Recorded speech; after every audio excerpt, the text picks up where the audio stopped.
لو تغينا مسكن وفلنا فريه لنا تطلع لنا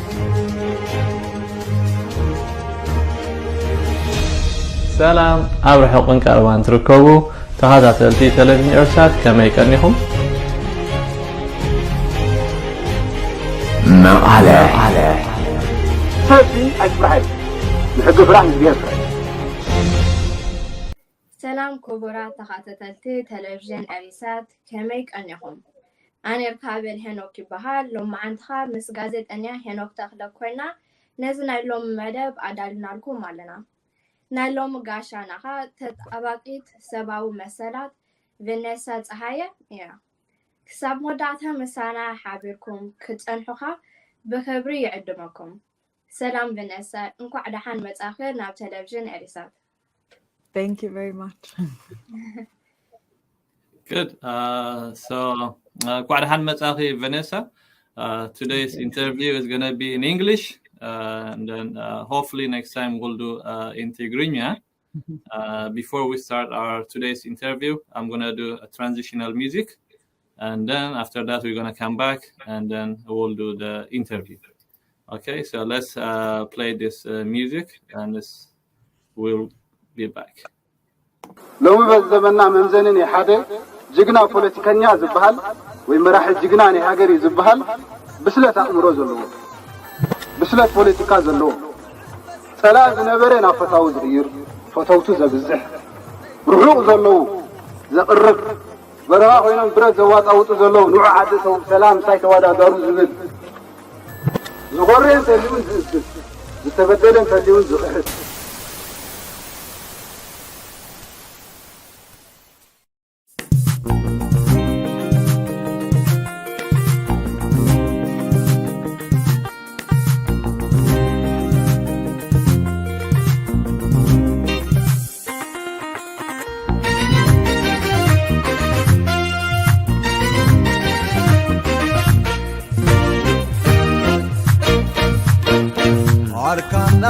أركانا جغانو سبقالسي مقالح دمصيخوم زدسانو مرسي عاتم نايتم المقالح نايلو معبوسان زخب زيكون تعسناتكم الوسان بروحو يكلمو وانا كورسان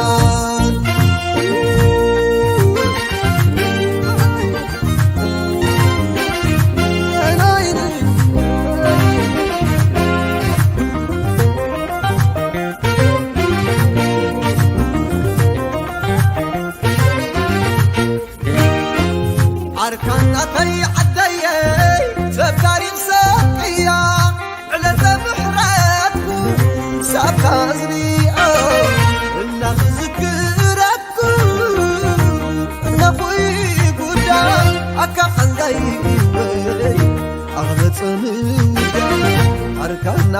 أركانا جغانو سبقالسي نعاهم زي تذكر نعاهم زي تقالس ترفن نفسي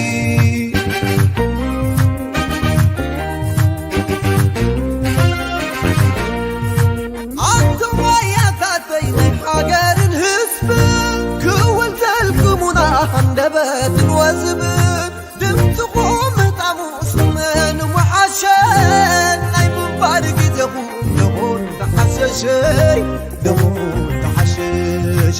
دهون تحششي دهون تحششي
مقابل تقطع حراتي يتربطك مريان وحب لا يفضي سلام سلام الحراتي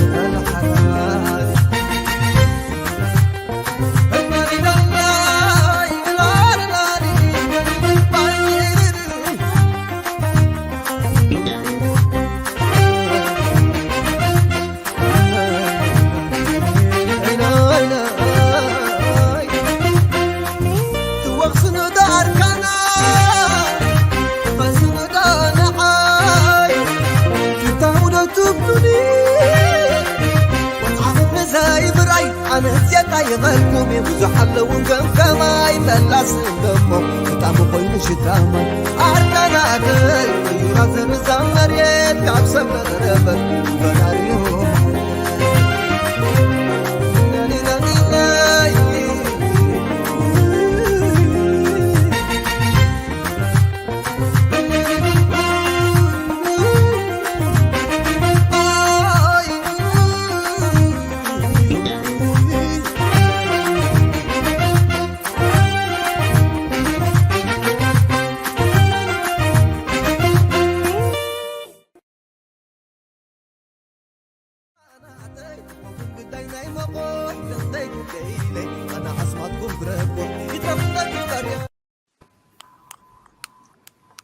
Okay, thank you. Welcome back. Hello. Okay, so I guess we're going to get started with the questions now. Okay. So in the last 10 years, you've been at the forefront of Eritrean human rights advocacy.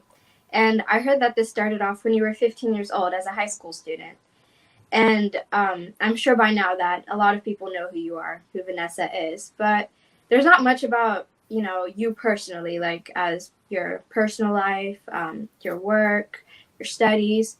And today we want to change that. So without further ado, could you please introduce Vanessa, the person who's behind all this advocacy and hard work, and just tell us a little bit about your personal life and your studies and your work, etc. Of course. And thank you so much for having me on and for being my host, both of you, Orkevel and Henok. So to start off, I guess what most people who know me know, I was born and raised in Sweden, in Stockholm, in 1996. Both my parents are from Eritrea and they came to Sweden in the late 80s, early 90s. And I guess a lot of my life has been public because of my work. So parts of it is, most people know about my uncle's story and how I started One Day See Him, why I started One Day See Him. And a lot of that is obviously interlinked with other parts of my life. So like what I studied, where I've lived. So I could talk about that a little bit together. But as we also know, the Eritrean human rights space can be a very vicious space for people who have different opinions than we have sometimes. And it's just better sometimes to not be too public about certain aspects of your life. I am quite public. Like if you follow me on social media, I don't hide that much, but it was also like a decision not to be too open. And we'll probably get into that later, but just to kind of start off with that. But yeah, I was born and raised in Sweden. I always wanted to work from as early teenage years. I wanted to be a lawyer. I wanted to work in like criminal law or like in some kind of, work that working with people, but in Sweden. So I wanted to be a lawyer in Sweden. And that was always my dream. And I've always been passionate about Eritrea since I was young. It was because of my mom. My mom would tell me stories about our country, my family.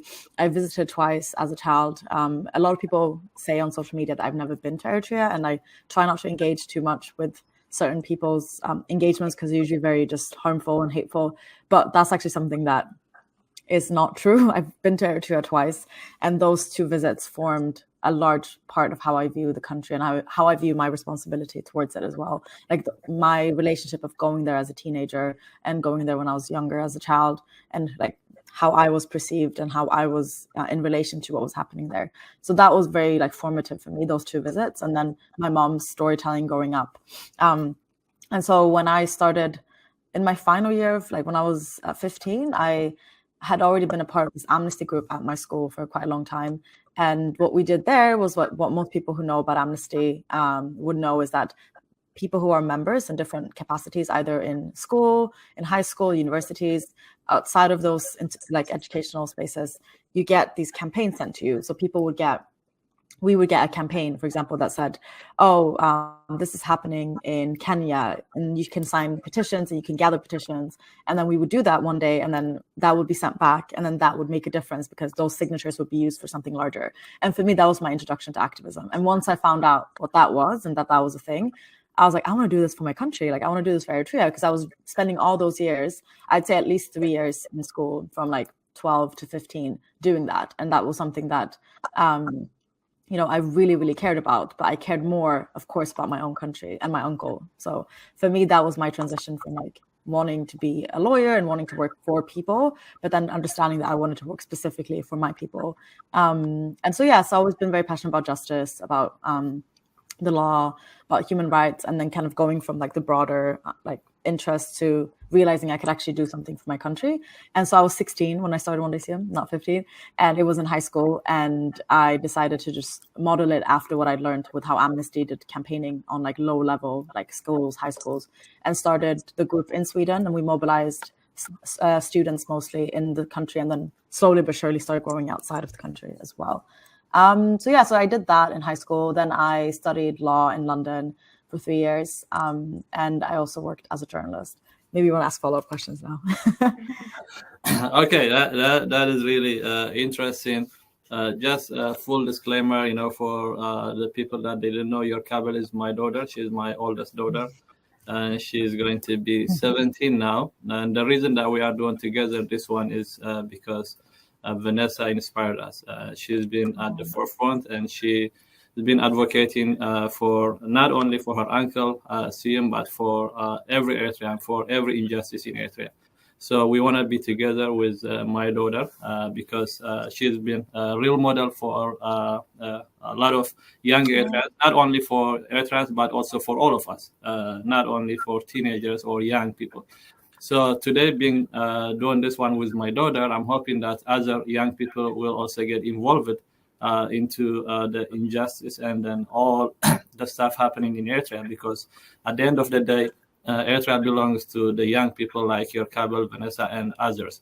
So this is what we are trying to showcase today, and hopefully others will follow through. And I'm sure that Vanessa has been an inspiration to many young people.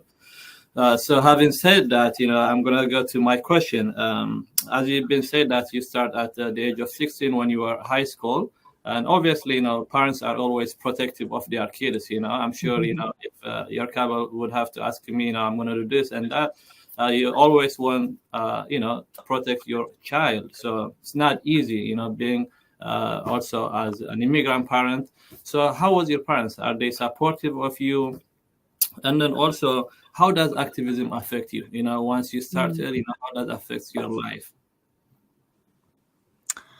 That's a good question. Well, my mom is my most supportive person in my life. I have very supportive networks, regardless of my friends, my family, but my mom is the most supportive parent. She's not just supportive of we always share the same politics, but she's always been very supportive of me doing activism. She's very concerned, of course, and from the beginning she was definitely concerned.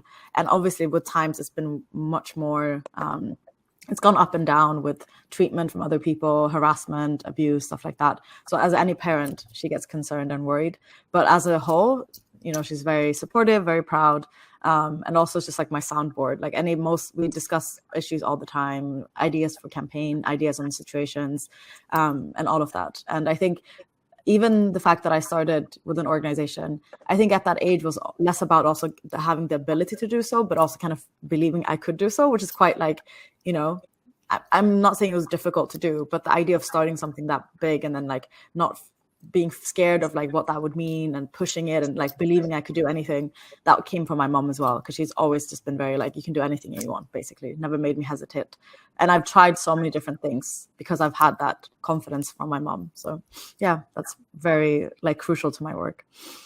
How does that affect your life, the activism? I think it's gone up and down depending on the situation, depending on the time.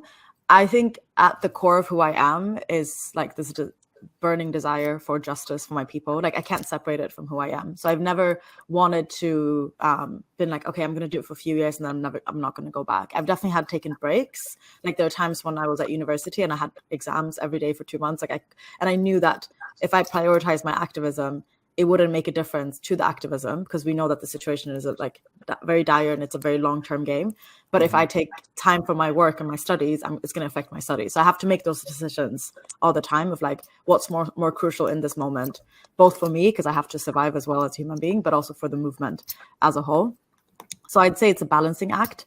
But it's definitely like, I mean, it's one of those things where people will say, but well, you chose to be an activist, which meant you chose to be a public figure, which meant that you chose to kind of all the things that came with it. But I'm just a concerned citizen. Like, I'm a concerned Eritrean. I'm not an actress or a politician. I'm not. And I think sometimes people put on very unfair expectations on what activists, especially public activists, should be able to handle. So there are aspects of this that I think are like unfair, like the way people treat me. Even there have been like comments and abuse from people who I know, people who are like related to my family members or not my family members, and the response there has been very much like, but she's an activist, she chooses this. So, you know, there are always going to be disagreements between like family, but that's very unfair to put on me, I think. So there's like situations like that I think are unfair. But apart from that, I've been able to keep a good balance, I'd say, between my work, my life, my studies, my activism, all of that, because it's something I really care about, and I wouldn't be able to do it if I didn't keep the balance.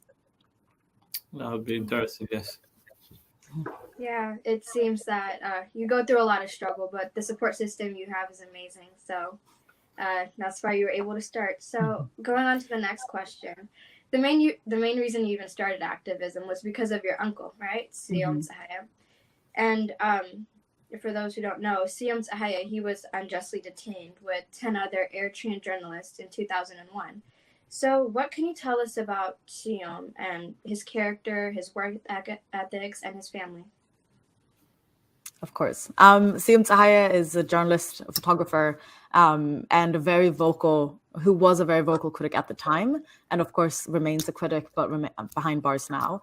Most Eritreans know him as the Tsehaye, which means the war photographer in Tigrinya. He was a very famous war photographer for the EPLF during the war, who documented key moments in Eritrean history. He documented several battles, but also the march from Asab to Asmara when Eritrea gained independence. And that's a very monumental scene that a lot of the pictures that captures, the core of what the Eritreanness and our victory and all of that is. So because of those images and because of who he was during the struggle, he was already quite known outside of his work as a vocal critic. That started, I would say, after. But even the fact that the public work to criticize the government started afterwards, Tsehaye had always been a critical person. He'd always hold people in power to account. He was even imprisoned for a whole year, which a lot of people don't actually know, during the War of Independence by the EPLF. He was imprisoned for voicing his opinions about the leadership, about certain decisions that were being made, about the lack of openness. Which wasn't that, it wasn't like a strategic thing that he went up and had a protest. He was just talking a lot about democracy. He was talking a lot about these principles that should have been at the core of our movement, but he felt, and many others felt at the time, weren't. And so because of that, he was imprisoned. Of course, we don't know exactly what led to his imprisonment during the war, but it was because of the fact that he was a very open, very critical person. And so that continued after independence. And as the government started becoming more and more restrictive, as it was becoming more clear that the elections weren't going to happen and that the government was moving towards authoritarianism and dictatorship as opposed to democracy, which was the deal between the people and the people in power at the time was, we fight for independence and then we get a country where we can live a safe, dignified life with democracy, human rights, equality. And so he was noticing that this wasn't happening. So he became a part of this group of people that were voicing their concerns, politicians, journalists, and they were eventually imprisoned, most of them in September 2001, following the shutdown of the free press. And none of them have been released. We don't know what any of those people are, and we can only pray that they're still alive. Yeah, that's very sad history, since 2001. We know that, so many Eritreans have been suffering for decades because of the barbaric action of the Eritrean regime. Many parents, sons, daughters, wives, and husbands didn't know the whereabouts of their beloved family members once kidnapped by the regime for decades. Your family is one of the victims of this brutal regime. And it is really hard to understand what those families are going through for decades, unless you are in their shoes. I'm sure, we can sympathize, but it is really, really hard to know exactly what the feeling is. So can you share with us the agony of your family, especially your grandmother and then Sium's kids, for not knowing anything about Sium for the last 2 decades? Of course. I think when it comes to political prisoners, people either see like just the political side or the people side. Like people will only speak about, oh, it's so sad that these families haven't seen these political prisoners, but then they'll forget the implications, like why they were released. Like it's not about 1 or 2 individuals, it's about something larger. Or the other way around, people will only talk about political prisoners to make a point about the political situation and ignore this human suffering behind that horrific political crime that has been committed. So in our case, like for One Day Sium, it was always very clear that One Day Sium was about continuing my uncle's mission, fighting for his release, making sure his name wasn't forgotten, and more, as I said from the beginning, to continue his mission. And that's why our work has always involved refugee rights. It has always involved other human rights issues happening in Eritrea. It's always involved other people outside of my uncle. And there's a misconception sometimes that we only focus on my uncle. Which I'd say is probably mostly from people who don't actually follow our work, because anyone who's followed our campaigns can see that we've focused on almost any issue that the Eritrean people have encountered in one way or another, whether it's like through a statement, through a massive campaign, through a highlight, through an interview, whatever it is, we have continued, we hope, Sium's mission. But at the core of it, of course, again, is the human suffering behind the case. And that's also what inspired me, of course, to get involved in the first place. I think my cousins grew up in Eritrea and then came to Europe, to France later in their lives. And I met them in Eritrea the first times. And I think there was something about knowing that their dad was imprisoned for reasons within our control. Like there are so many other reasons why people don't grow up with their parent, like sickness, or sometimes people have bad characters and they leave, or like there's so many other reasons why people could miss out on such an amazing, privilege of having 2 parents. And knowing that their dad was taken away from them for such a stupid reason, like it had nothing to do with anything beyond our control, was just heartbreaking for me. And I think it doesn't even compare. I can never even like explain how much they have suffered, how much his wife has suffered, how much his siblings, and especially, of course, his mom. His mom's suffering was very public. She was very open about her sadness, about her suffering. And so anyone who knows my grandmother, like, not even to talk too much, because I could talk about her for a very long time. She was a very brilliant, brave person. She's always had been. She was in the war. She was involved. After the war, she was very quickly saying that something is going wrong with this government, and she was being very open about that as well. And then when one of her sons was martyred in the war, she said that, like, she was like, I'm not going to cry for my son. He was brave. He gave up the most beautiful thing you can do for your country, which is your life. And she's like, I'm not going to cry for my, incredible son. And then when Sium was imprisoned, and this was around 10 years after she had heard about her other son being being killed in the war, she was completely like destroyed. And it's interesting to look at these 2 sons' deaths and why these 2 sons' like disappearances or like from her life. One of them, her not grieving, the other one, her destroying her. And that was because in the first place, it was because that was for the country, that was needed for independence to come. Bloodshed had to happen. Whereas in my other uncle's case, in Sium's case, it wasn't needed. This was completely unnecessary. And it wasn't just that her son was taken away from her. It was the fact that he was taken from her by the people she had fought with and trusted.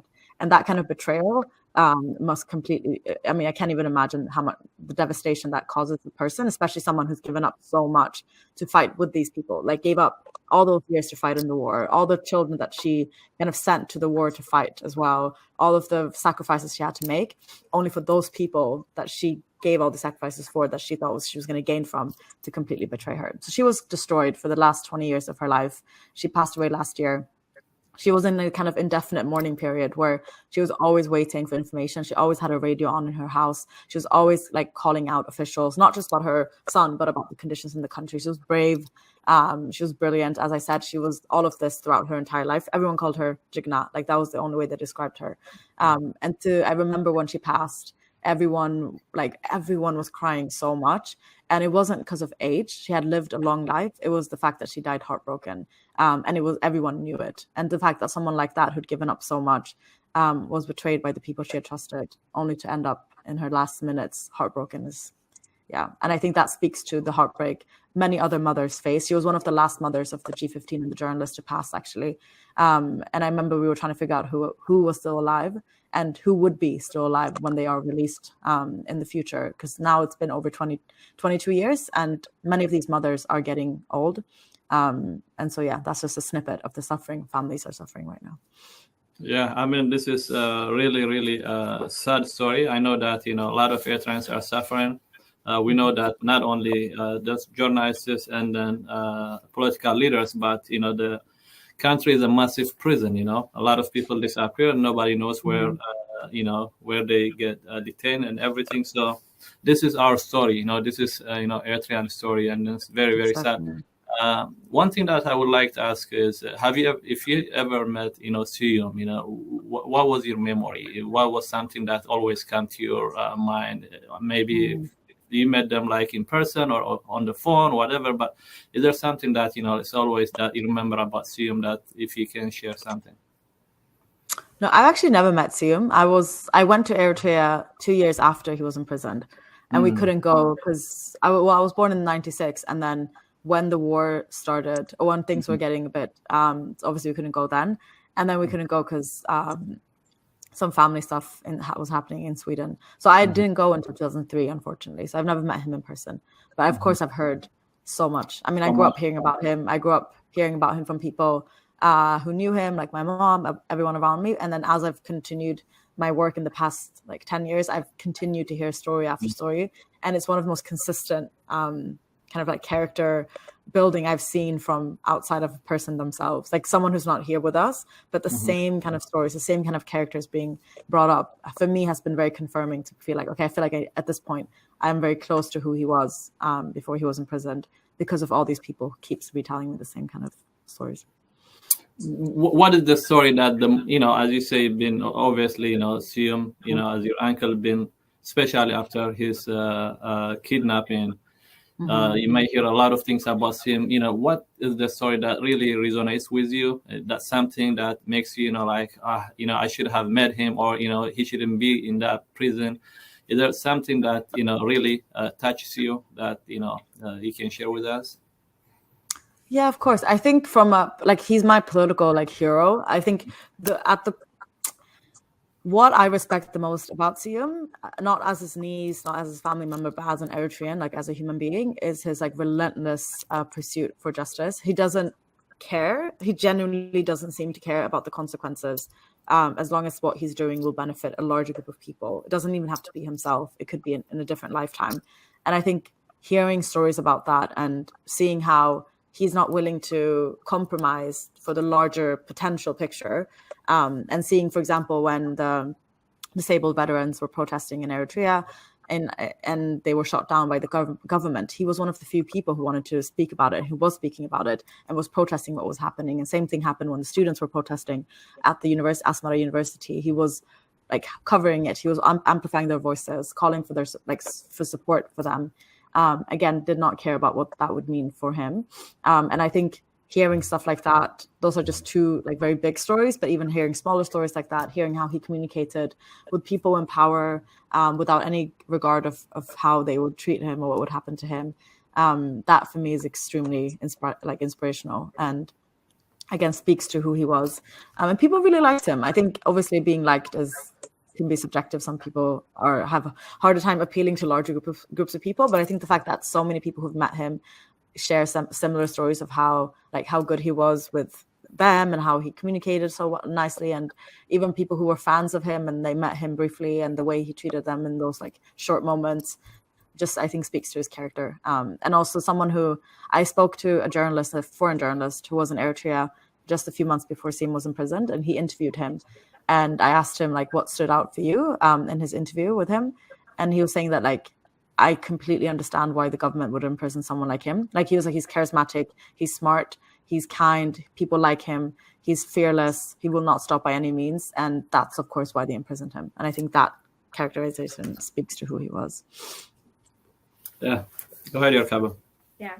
So even though he is imprisoned, it seems like his mission and what he started to do in Eritrea, it's still with us today. It seems that's the reason you started the campaign in the first place into 2013. So when you started this campaign to fight for him and his colleagues' release, as well as to give the people in Eritrea a voice because of the regime and the dictator there, what can you tell us about the major works that's been done by the campaign? And for those who don't know about the campaign, can you shed a little light on the inner workings and how people can get involved and active? Of course. So I started One Day Seum as an organization in 2013. So this is actually our 10-year anniversary, which we will be celebrating. So I'm sure hopefully we can do some celebratory event or stream or something. But our anniversary is going to be this summer, fall. And so the organization in the very beginning, like if you look at, we released this video that tells Seum's story and it tells Eritrea's story together. So the idea was that we would use Seum's story as a vehicle to tell the country story. And by fighting for Seum at the time, we were fighting for the country as well, which is, I think, so very valid. Like we're fighting for the people who, if they were free, would lead the country to like liberation is what we think.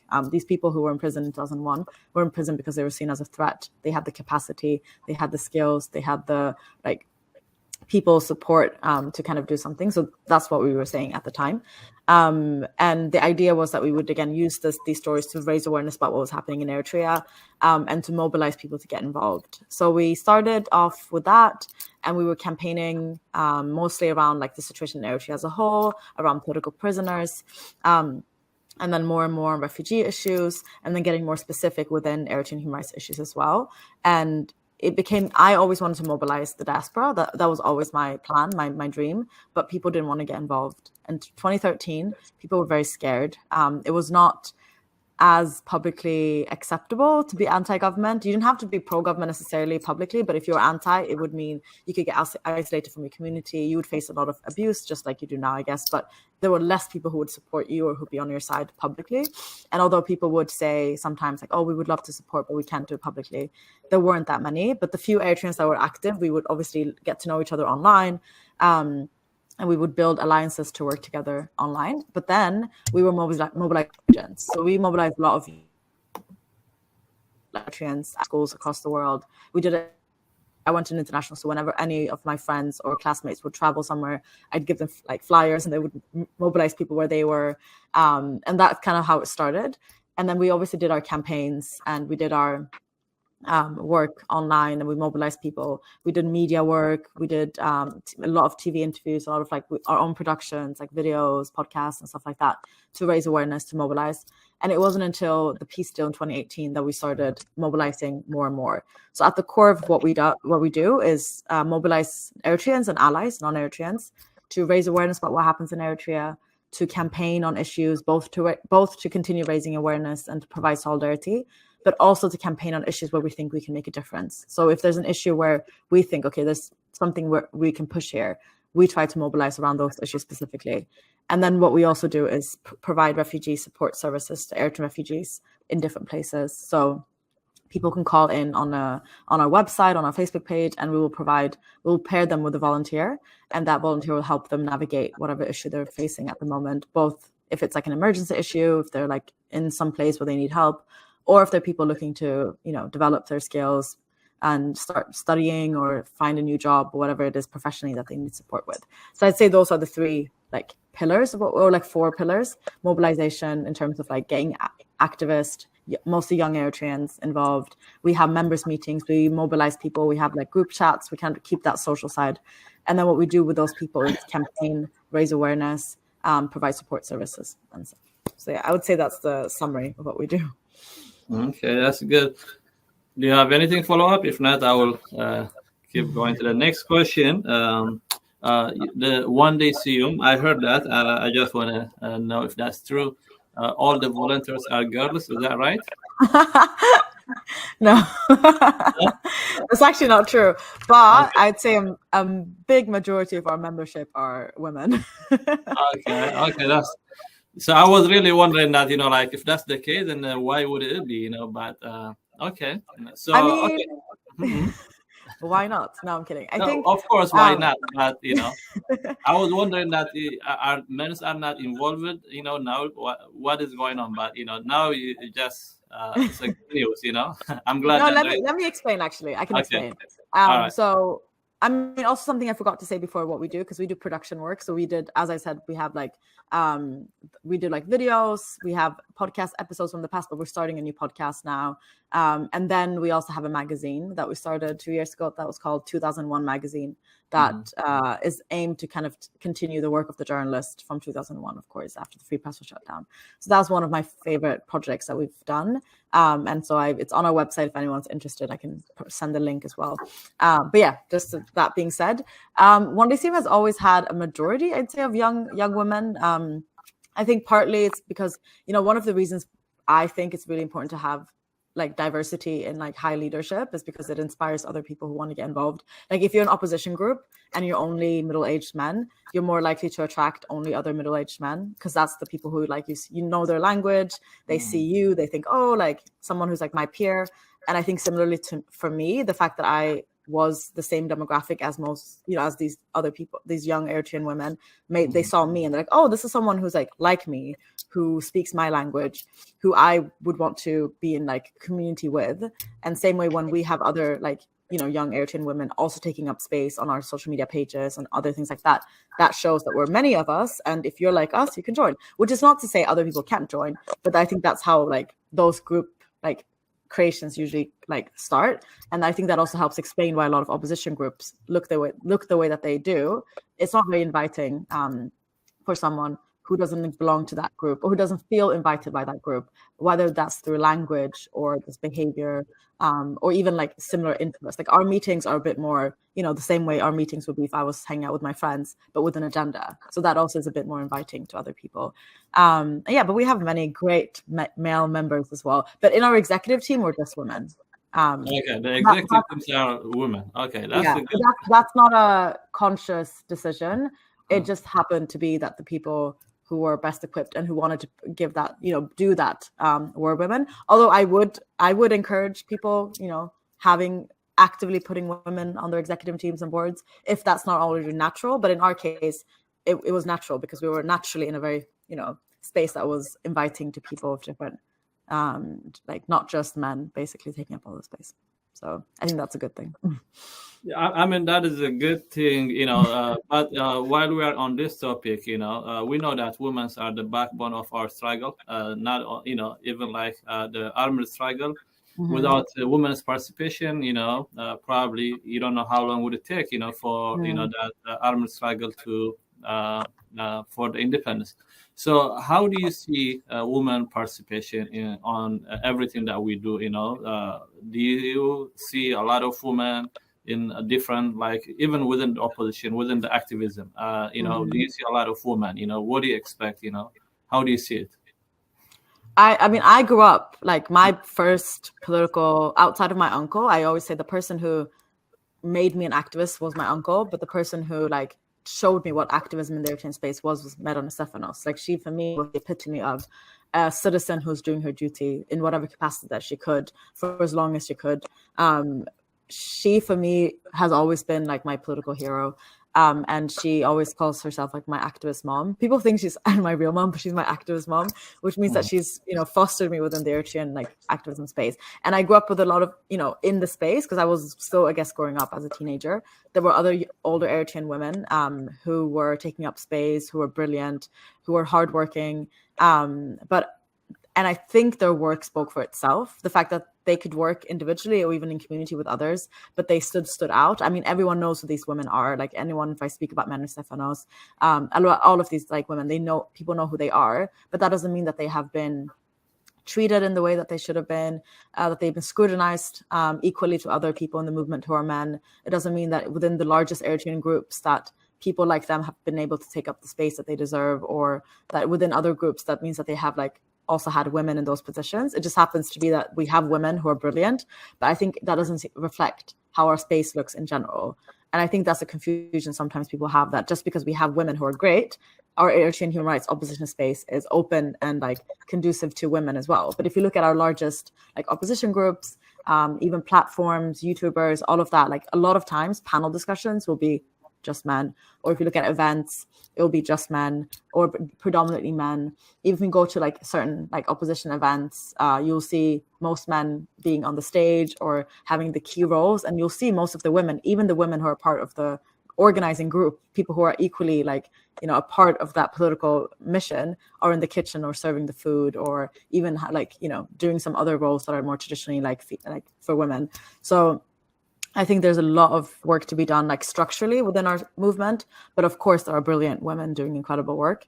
And I think also an important thing is that I haven't done any research on this, but from what I've seen in my many years of doing this, women are disproportionately affected by abuse and harassment in our community from people outside, people, you know, in the Eritrean community as a whole, not within the opposition. So I think that also puts a certain expectation on the women who, if you're going to become active, be ready for your appearances to be attacked, for your life choices to be attacked, for your like pictures to be like changed, you look very different or ugly or whatever you want to call it. Like there is a personal price that I think is higher for women than there are for men to get if you're going to get involved in the Eritrean space. And I think that also has the unfortunate consequence of silencing women. But I think actively, the opposition is not doing a great job in like elevating and amplifying women as well.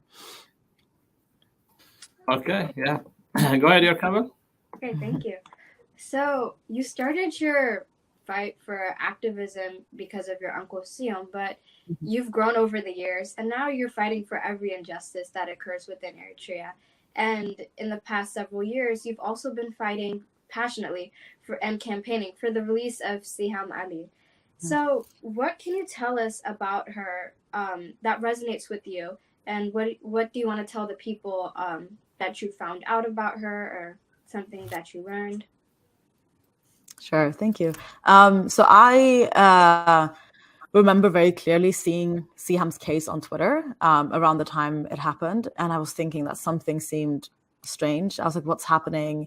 There's no way a young American woman could have been imprisoned and nothing happening about it, or no one writing about it.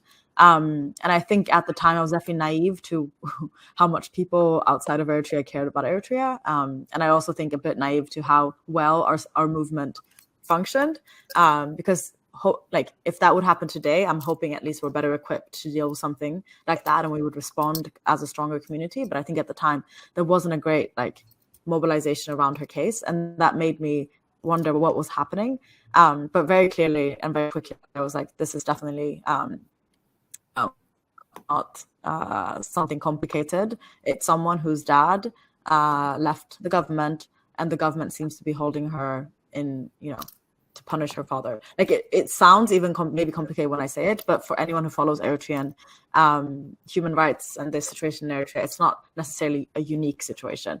It is a little bit more different, because usually the family members will be punished, but it's not as public, and we don't know exactly who, and all of that is not as high profile. So this, I think, seeing this and seeing the fact that she was an American citizen, I saw as an avenue for something to be done, because there are countless people imprisoned in Eritrea, and I think it's really important for us to remember that. And I hope that we are able to say that as much as we can in our campaigning as well, that we know that this is something that affects countless Eritreans. We know that there are children, teenagers, elderly imprisoned in Eritrea. But the reason why I've chosen to specifically focus on Siham's case, in addition to always raising awareness about other cases, to always campaigning for other Eritreans, is because from a campaigning perspective, you have to think, where can my energy be most like valuable? And it's not about choosing something that could get you an easy win in a year or 2 years, but it's about asking yourself, okay, so for the past, 5 years, we've been raising awareness, campaigning on issues affecting Eritreans in Eritrea, and we're not getting any things happening. So as we will continue doing that, which we have continued doing on the side, but let's also look for cases where we can do something. So for example, when it comes to refugees, we're currently working on a campaign for Eritrean refugees in Sudan, because how terrible the Sudanese government might be, it is much more likely that we could maybe have an impact there than, for example, if we would focus on refugees in Libya, where the government is chaos, and if there's so many other stakeholders involved that have vested interest in the country. So just thinking strategically, where can we make a difference? And seeing that this is a person who holds citizenship from the most powerful country in the world, where if we did mobilization correctly, could get engaged and could potentially make a difference for her case. So for us, it was a strategic decision because we saw a person who could have had a lifeline. We don't know yet, but it could be a lifeline for her. And it hasn't been activated. No one's trying to pull that lifeline to see, is this going to save her? Whereas for the other cases, we have done everything in our power to pull any lifeline, but they're not, foreign citizens. My uncle's just an Eritrean citizen. So yes, I can appeal to the US government. I can appeal to the EU, but it doesn't matter at the end of the day because he is not one of theirs. He's not one of their citizens. Same thing with other prisoners. So for me, fighting for Tsehaye's case is my responsibility because this is someone who we have been campaigning for, by campaigning for all Eritreans, but then looking at her circumstances and seeing, wow, there's actually a potential lifeline here. We need to do everything we can to try because otherwise we're failing her. And that's why I say it's my responsibility because I'm sitting here and I have the possibility to pull that lifeline. And if I don't try, then that's my failure. So that's why we focus on Tsehaye's case. And for anyone who doesn't know, again, she was the daughter of Ali Abdu, who was the Minister of Information, who left the Eritrean government, defected. And as we think as punishment for that, they took his daughter, and she's been imprisoned for more than 10 years now. She was in prison at the age of 15 and is now turning actually 26 in a few weeks. So we've been campaigning for her actively for the past years, both through campaigning online, mobilizing in person, lobbying, advocacy, all of these different things to kind of get her case more known and to get the US government to finally intervene in her case. Okay, Vanessa, as you have been said, she is a U.S. citizen, and on many occasions you have been calling for the U.S. government to secure the release of Tsehaye from Eritrean prison, as they always do with every American citizens held captive all over the world. Why do you think the U.S. government haven't done any tangible work to secure her release? And have you ever met with U.S. officials to discuss about her? If they say anything, what do they say? And at the same time, also, have you ever met her father, Ali Abdu? I know that he's in Australia. I know your team has been, really working, advocating for her. So have you ever been also met Ali Abdu? Sure. Just to kind of talk about her case. So I think it's why they're not getting involved. It could be larger than her case, and it could be about the Eritrean, Eritrea as a country as well. So larger than her case, Tsehaye is, as we all know, a Black young woman. So in America as a country, that's not usually the demographic that's prioritized by the government. And we see that when it comes to women disappearing and where do the resources go, not just from the government, from the media. Had she been disappeared in Ukraine, for example, as an Ukrainian American woman, would she have received the same kind of attention, regardless of the nationality politics, regardless of where they think they can make a difference? I think in terms of just how much do they care, genuinely care, I think that's a very interesting point that we have to always have in the back of our mind, that this is it's already something that we have to deal with.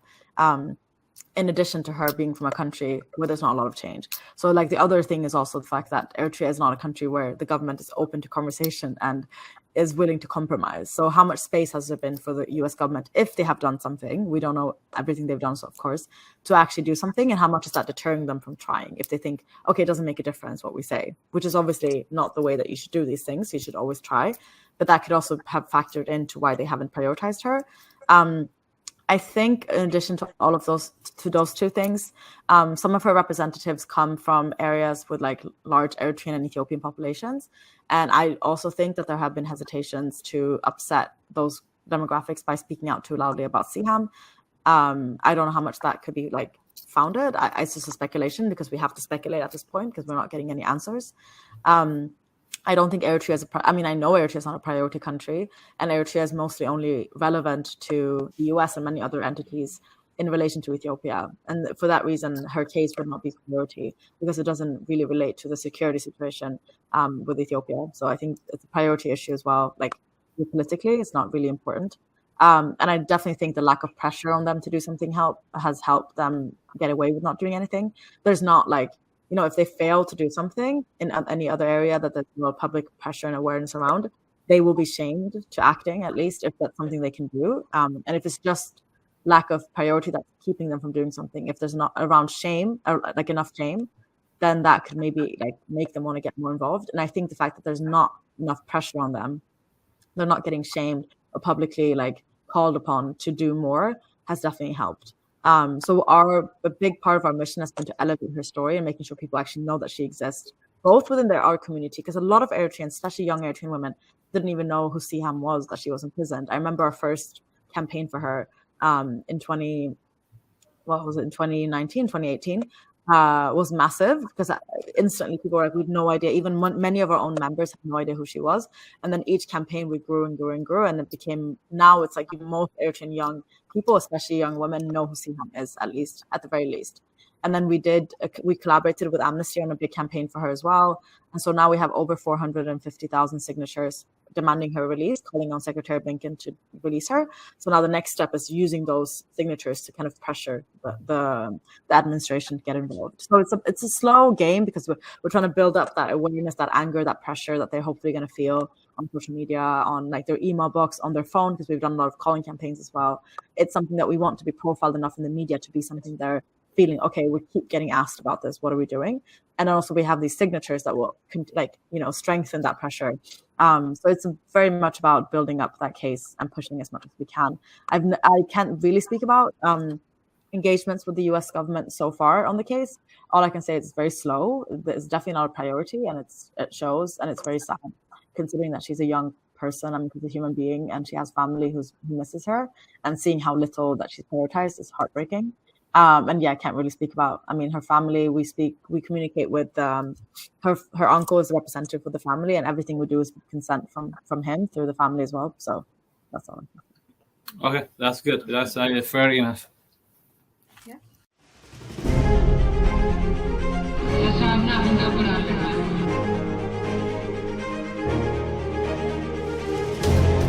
لو تغينا مسكنوا فرنا فريه لنا تفعلنا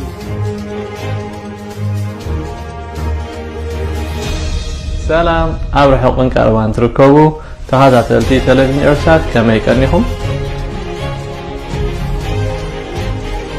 መዓልቲ ሰፊ ኣይፍራሕ ንሕጊ ፍራሕ ዝገፍረ